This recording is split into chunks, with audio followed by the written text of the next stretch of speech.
Here inside Quicken Loans Arena, historic night for the Cavs. They had 75 points at halftime. That was an arena record. They won by 39, also arena record. I mean, they're just setting records left and right now as the Cavs have now won 5 straight. Chris Fedor, Joe Vardon, Chris Haynes with you to recap this one. All right, 5-game winning streak. What has changed, Chris?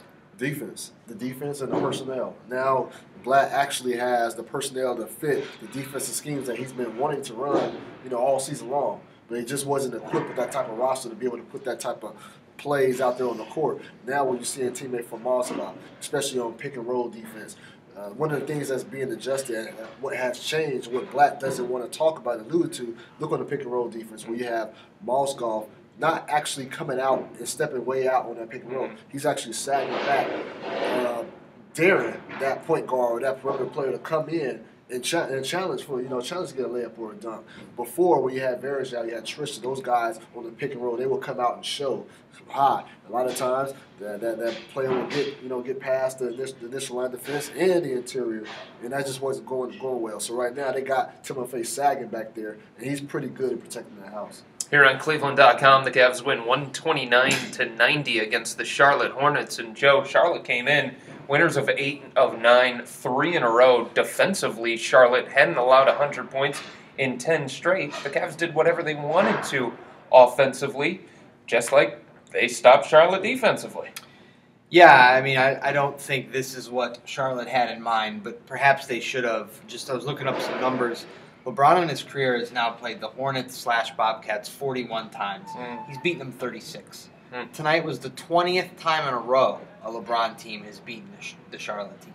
So this always happens. And yet, LeBron says that, for context, LeBron's career high came against Charlotte last year in points, 61. And he still said that tonight stood out among all those other games, all those other wins, because of just how well they're playing as a team. And they are playing really, really well. And it seems like, Chris, they have a renewed sense of confidence. They're celebrating on the court. They're smiling. They're high-fiving. You just get the sense that this team believes that they're a great team. And that shows. It definitely shows. But the reason for that, you hate to harp on it, but, you have to credit General Manager David Griffin for being out there and having the foresight to know. He was saying this from day one. That this team is not a finished product. There's still some holes in his roster. There's still some moves that he needs to make, and he did that. And he was basically able to come away with, if not his number one target, but definitely his number 2 target. I know for sure Shumpert was his number 2. Timothy Mozgov, he's been working for him ever since the summer. Able to snatch that guy and able to plug them in, and not just plug them in, but now they're in and they're fitting. Yeah. We all knew that Shumpert was going to be a great addition. Yeah. We all knew Timothy was going to be a great addition. But did we all know J.R. Smith would be a great No, that's the funny thing, because when the trade went down, everyone's like, yeah, all right, the Cavs got Iman Shumpert. They got the defender that they want. Oh, they got J.R. Smith, too? All right, I guess he's going to be okay. And he's averaged 17 points per game since being in the starting lineup. He's been fantastic. The last time that the three of us stood here for a video was January 5th, the night before they went on their 5-game West Coast trip. This team is an entirely different team. And I would even argue that we didn't know Mozgov would be this good. And I completely agree that we had no idea that J.R. Smith would fit this well, to the point where they want him, like the Cavs want him back next year. Yeah. I mean, he's got 7 3-pointers tonight, all 7 of his made shots, 21 points.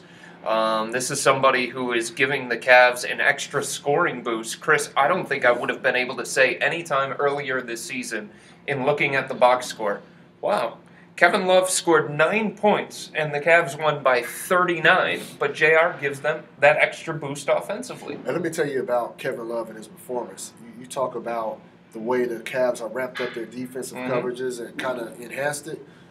That's not necessarily going to bode well for Kevin Love's numbers, because when they're playing defense like that, they're getting out the break. And Kevin Love is going to initiate the breaks with those outlet passes. And so that's why, even though the numbers didn't look that well, but overall Kevin Love did what he had to do within the system. Now, they're not going to be – if they keep playing this well, they want to keep playing this well. This is good. But if they keep playing that way, it's not going to be many half-court sets because that's where Kevin Love thrives in. So we have to wonder, is this going to suffice for him? Is he going to be pleased with getting wins, getting defensive stops, but not necessarily being on the giving end of a two-pointer? So that's something we got to look forward to down the road. Thunder coming in Sunday here at the Q. It's a national television game. How can the Cavs keep this up against a team like Oklahoma City? You know what? I think they're in a better place than Oklahoma City is right now. I think they're putting things together. I think they have the nucleus. Oklahoma City has still have to remember. Still basically got the same team. How much better are they going to improve? You had Deion Waiters over there. I'm still not sure that's a good mix for them. I'm not sure at all. Not sure it's a good mix for anybody. Well, I'm not going to go that far. I will. It's fine, I will. All I'm saying said is it, not him. the Cavs still have room. Their ceiling is still they haven't reached that at all. Oklahoma City, they're a good team, but they still don't have that much more room to grow. So I think the Cavs should get that. 129-90 the final against the Charlotte Hornets tonight. 5-game winning streak for the Cavs, and the message that was coming out of the locker room tonight, guys, defense is fun. It certainly was fun tonight here at the Q. 39-point win for the Cavs, and they get ready for Oklahoma City on Sunday. For Chris Haynes, Joe Vardon, I'm Chris Fedor. Good night from the Q.